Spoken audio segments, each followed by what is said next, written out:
Welcome to the SWAPC Trading Game tutorial.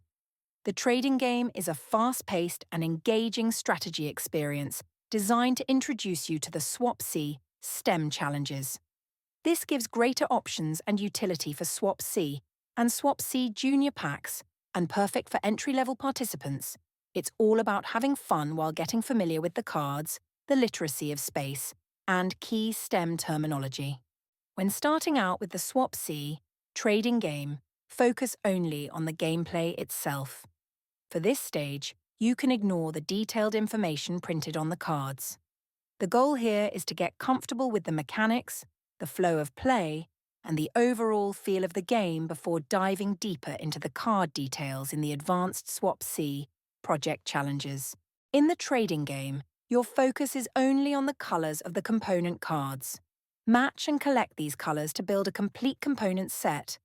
Once you have a full set, you can launch a mission. The only values that matter in the trading game are the bonus points shown on the component cards.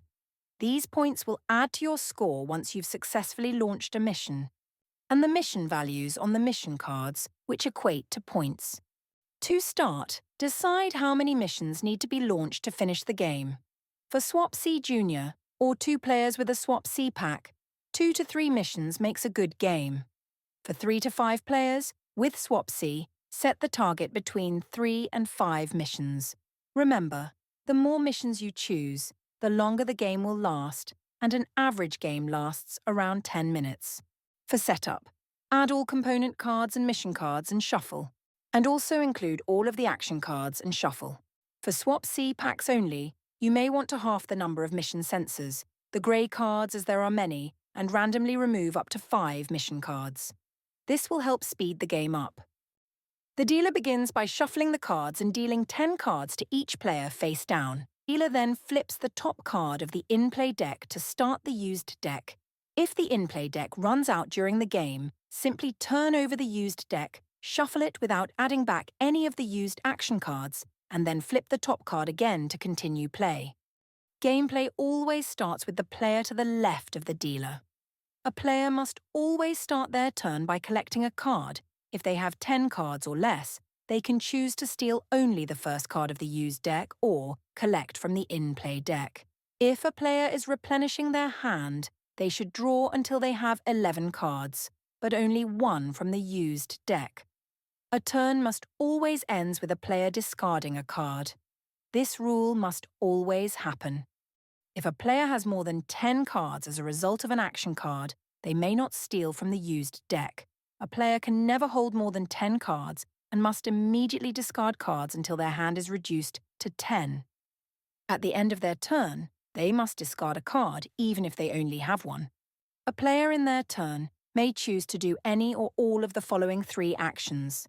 Trade, attempt to trade cards with any of the other players. Play action cards, use an action card from their hand to influence the game. Or launch a mission.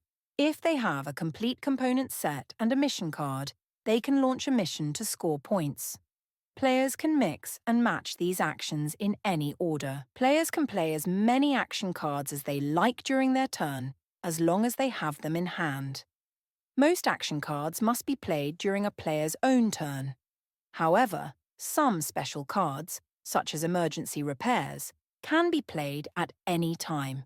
Each card clearly states if it can be used out of turn. Once an action card has been played, it is placed in a separate discard pile. Action cards are generally single-use and cannot be reused in the same game. There is one exception to the normal action card rules. When the emerging technology card is played, it triggers a full reshuffle. All discarded action cards, the used deck, and the in-play deck are combined and shuffled together, exactly as at the start of the game. The emerging technology card itself is then discarded permanently and cannot be used again during the game. A player may launch a mission when they meet the required conditions. To launch, the player must hold 7 component cards, 1 of each colour, and 1 mission card. When a mission is launched, the 7 component cards are placed face up for all players to see, while the mission card is placed face down. This keeps the mission value hidden until scoring, adding strategy and uncertainty. Important. After launching a mission, the player does not replenish their cards until the start of their next turn. The final round begins when the last agreed mission is launched. Once placed, each player has a turn to disrupt play using trades or action cards. If no missions are destroyed and play returns to the launching player, the game ends. For example, in a single mission game, the purple player launches a mission by placing component cards face up and the mission card face down. In this tutorial, the mission value is revealed for scoring, but in normal play it stays hidden until the end. In the current example, the purple player would score 9 points, 7 points for the mission and 2 bonus points from the component cards. The turn passes to the green player, who plays the Satellite Cyber Attack action card. This hacks Purple's satellite, forcing it to re-enter Earth's atmosphere and destroying the mission. The mission can only be saved if Purple or another player immediately plays the Emergency Repairs action card. If no repair is made, the mission fails and all cards are placed face up in the used deck. Purple chooses the order in which their discarded cards are placed, and play continues. However, the red player steps in and plays Emergency Repairs out of turn. This saves Purple's mission from destruction, but at a cost. By repairing the satellite, Red claims half of the mission card's score, with Purple receiving the remaining half. Important, if Purple had played Emergency Repairs on their own mission, they would also receive only half of the mission's value. The winner is the player with the highest total score at the end of the game. In this example, if no other player destroys Purple's mission, the game ends after Red has taken their turn. The scores are then revealed. Red finishes with 3.5 points, while Purple wins with 5.5 points. And that's how victory is decided in the SWAPC Trading Game. Players may also keep a rolling leaderboard to celebrate the greatest space engineers. One final point.